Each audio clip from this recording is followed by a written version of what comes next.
kain mo na ako. As I was saying, ang goal ni Ate Cash maglinis ng room at bahay ng mas maayos at i-take care of herself. Yes. No, you're not eating. Hindi ito pagkain.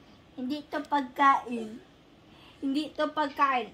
So, gusto ni Ate Cash i-clean ang room para maging tidy and organized. Yeah. Yeah. Tapos, yeah. Yeah, and para maging aesthetically pleasing. Ay! Kiss. Ay! I'm so sweet. Tapos, anong ginagawa mo today? Naglinis ka rin or nagkalat? Kalat? Yeah. Ay, nagkalat ikaw? Uy! Kalat? Nagkalat ikaw? Ay,